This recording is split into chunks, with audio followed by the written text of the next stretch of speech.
Last episode, our little model spoke. Real words, real fragments, conjured one token at a time from nothing but numbers we trained. So here's the question we've earned the right to ask. How far is that toy from the real thing from ChatGPT? And the answer is going to feel almost insulting. It's the same machine. Today we put our model and the giants side by side and we find out exactly what separates them. Think back to last episode. We typed a prompt and our model continued it, haltingly, but it talked. That same file we wrote, line for line, is the machine running inside GPT-2, GPT-3, the model behind ChatGPT, not a cousin of it, the same one. Here's the reveal that took me a while to believe. If you open the source for GPT-2 and put it next to our model, PI, the differences aren't new ideas. They're config numbers, the embedding, the attention, the blocks, the head, all there, all ours. What changed is 4 integers. Same blueprint, bigger numbers. We used a handful of layers, GPT-2 stacks dozens. Our embeddings were a few dozen wide. Theirs are hundreds, then thousands. More heads, a context window that goes from 8 tokens to 2000, and an ocean of text instead of our one little file. Wider, deeper, longer, hungrier, but the same shapes. Step from our model up to GPT-2, and you've grown it about 1,000 times, up to GPT-3 about 1,000,000. One real difference worth naming: tokenization. We split text into single characters, simple but wasteful. Frontier models use subword pieces called BPE. Common words become one token, rare words break into a few chunks. Fewer tokens per sentence, more meaning packed into each one.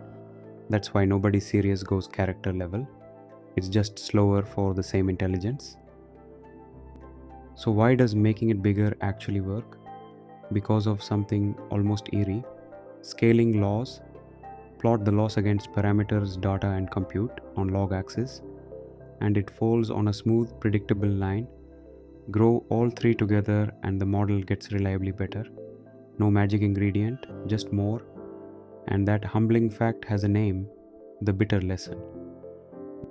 But raw scale only gets you a base model, a brilliant autocomplete that doesn't know it's supposed to be helpful. Turning that into an assistant takes 3 more stages.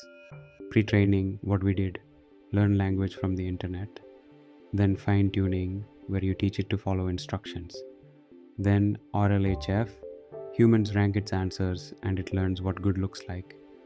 3 panes of glass between our model and the chat box. So here's the honest gap, the thing I wish someone had told me at the start. There is no secret architecture locked in a vault. It's the same transformer you just built, fed unimaginable data, trained with unimaginable compute, then polished with human feedback. That's it, ChatGPT demystified. And look how far we came. Tensors, Autograd, the training loop, tokens and embeddings, attention, query, key, value, a full GPT block, stacked, and finally a model that talks. 19 rungs, every one of them now lit gold. You didn't read about how this works, you built it. Now go scale it. B0 overview. Okay, let's make the reveal concrete in code. Scale up .py doesn't define a new model. It imports the exact GPT class from the model PI we wrote, hands it different config dictionaries, counts the parameters, and prints the comparison. 2 pages, same machine, 3 sizes. Up top, 3 config dictionaries, tiny GPT-2 and GPT-3. Each one just 5 fields: layers, heads, embedding width, context length, vocab size.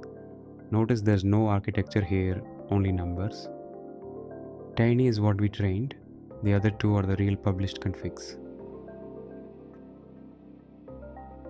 Next, a parameter counter. We compute the total from the config, the embeddings, 12 e squared per block, and we count the token embedding weights once, because GPT-style models tie the input and output embeddings.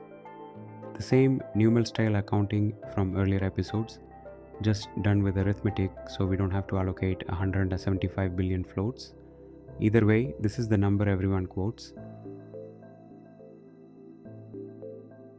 Then the table printer. It walks the three configs, lines up layers, heads, embedding width, context, and total params in neat columns, and prints the punchline at the bottom. Same architecture, about 1,000 times bigger to reach GPT-2. The whole episode in one function. Page 2 opens with the BPE stub, commented deliberately. It shows exactly where character tokenization gets swapped for a real subword tokenizer. One import, one encode call. Same interface our model already expects. You just hand it smarter token IDs. And the fine-tuning stub, a skeleton loop that loads pre-trained weights and trains on instruction pairs instead of raw text. It's commented out because it's the next course, but it plugs straight into the training loop you already wrote. Same loss, backward, different data. B6, closer, plus teaser. And that's the whole series, from a bare tensor to a model that talks, every line written by you. There's no next episode, this is the finale. So the teaser is the rest of your life with this. Take scale up.py, point it at a real dataset, turn the numbers up and see how far it goes. You built it, now go scale it. Thanks for watching.